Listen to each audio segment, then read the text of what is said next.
നമസ്കാരം, ഞാൻ Asha Shekhar. Chemmanur international Jewellers Kaumudi ഹെഡ്ലൈൻസിലേക്ക് സ്വാഗതം.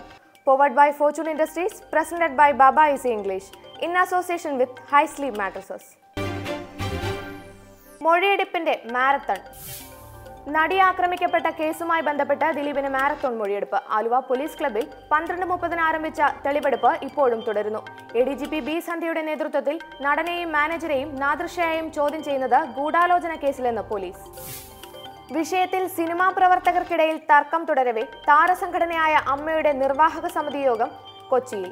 അമ്മയിൽ പുരുഷ മേധാവിത്വമില്ലെന്നും താരങ്ങളുടെ പ്രസ്താവനയ്ക്ക് ആരുടെയും വായ് മൂടിക്കെട്ടാനാവില്ലെന്നും പ്രസിഡന്റ് ഇന്നസെന്റ്.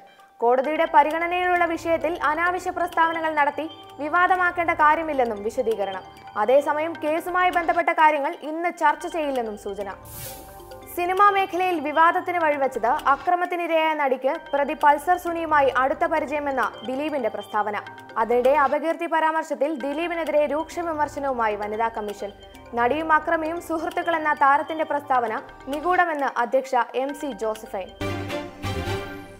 തൊപ്പി വീണ്ടും ബെഹ്റയ്ക്ക്. ലോക്നാഥ് ബെഹ്റയെ പോലീസ് മേധാവിയാക്കിയ മന്ത്രിസഭാ തീരുമാനത്തിന് പിന്നാലെ പ്രതിഷേധം പരസ്യമാക്കി ജേക്കബ് തോമസ്.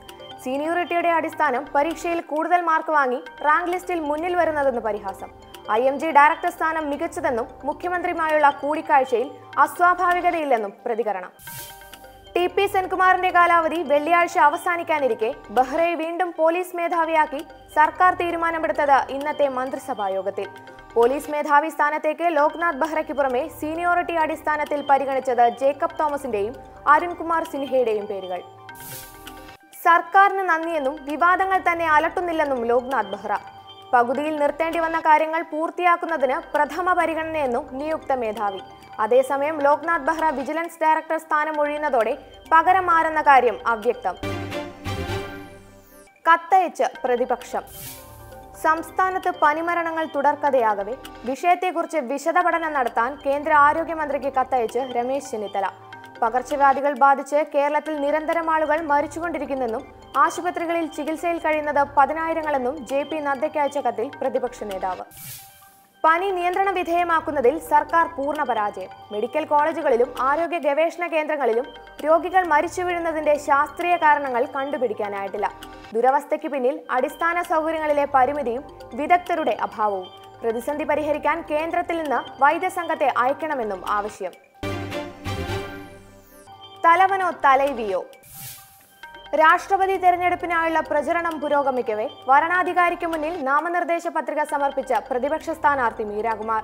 രാജ്ഘട്ടിലും പിതാവിന്റെ സമാധി സ്ഥലത്തും ആദരാഞ്ജലികൾ അർപ്പിച്ച ശേഷം മീര പത്രിക നൽകിയത് 17 പ്രതിപക്ഷ പാർട്ടികളുടെ പിന്തുണയോടെ. പത്രികാ സമർപ്പണ വേളയിൽ സന്നിഹിതരായിരുന്നത് കോൺഗ്രസ് അധ്യക്ഷ സോണിയാഗാന്ധിക്ക് പുറമെ NCP അധ്യക്ഷൻ ശരത് പവാർ, സീതാറാം യെച്ചൂരി തുടങ്ങിയവർ. പത്രികാ സമർപ്പണത്തിൽ ശ്രദ്ധേയമായി RJD അധ്യക്ഷൻ ലാലു പ്രസാദ് യാദവിന്റെ സാന്നിധ്യം. രാഷ്ട്രപതി തെരഞ്ഞെടുപ്പിൽ പ്രതിപക്ഷത്തെ പ്രധാനപ്പെട്ട 17 പാർട്ടികൾ ഒരുമിച്ച് നിൽക്കുന്നത് സുപ്രധാന സംഭവമെന്ന് മീരാകുമാർ. കൃത്യമായ രാഷ്ട്രീയ പശ്ചാത്തലം ഇതിനുണ്ട്.